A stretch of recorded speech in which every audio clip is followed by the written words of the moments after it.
All right, in today's Entertainment City, Pharrell Williams' life gets a movie musical treatment and why everyone's mad at Cuba Gooding Jr. But first, if you haven't seen Adele in concert yet, you may have missed your chance for good. And I don't know if I will ever tour again. I've loved it. I really, really have loved it. But it sounds like that love may not be enough. Even though Adele has no problem selling out stadium arenas for months on end, she told concertgoers in New Zealand that this tour may be her last. The singer says she's not good at touring and that applause makes her feel, quote, a bit vulnerable. Some reports say crippling stage fright is part of the reason Adele wants to pull the plug on touring. She has previously spoken about having anxiety attacks and panicking constantly that she won't deliver on stage. And I'm just not sure if touring is my bag, I'm not gonna lie. The singer did call her current massive 15-month tour the greatest accomplishment of her career. By the time it concludes this summer in London, she'll have done 123 shows in just over 1 year. Yeah, that is grueling, but the idea that we might never get another chance to see Adele on tour, that's devastating. It might seem crazy what I'm about to say.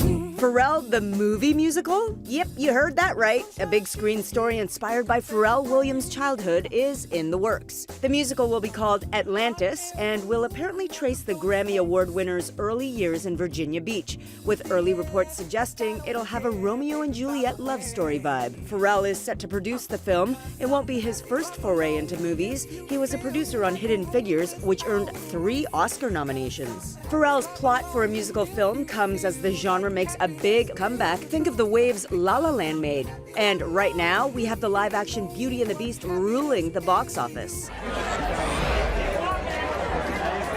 Cuba Gooding Jr. is finding himself in hot water after doing this to his American Horror Story co-star Sarah Paulson.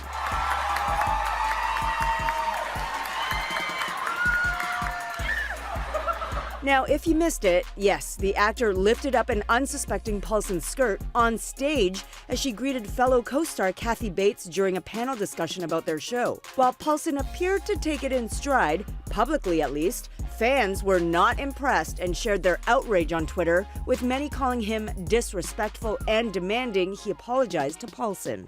German troops come every morning. You can't make a sound. Jessica Chastain stars as real-life Polish hero Antonina Zabinski in The Zookeeper's Wife. The story of how, during World War II, Antonina and her husband saved hundreds of Jews during the German occupation of Poland using their zoo. I caught up with Chastain to talk about the weighty role. I have not witnessed a film about World War II as beautifully moving as this one in a long time. So Thank you so thanks much. so much for that. Talk to me about what must have been your instantaneous kinship with Antonina and how that kind of informed your performance. Well, Antonina actually taught me a lot. She's an inspiration to me in terms of what she sacrifices, you know, the safety of herself and her family, because she wanted to do what was right, because she wanted to save the lives of hundreds of strangers.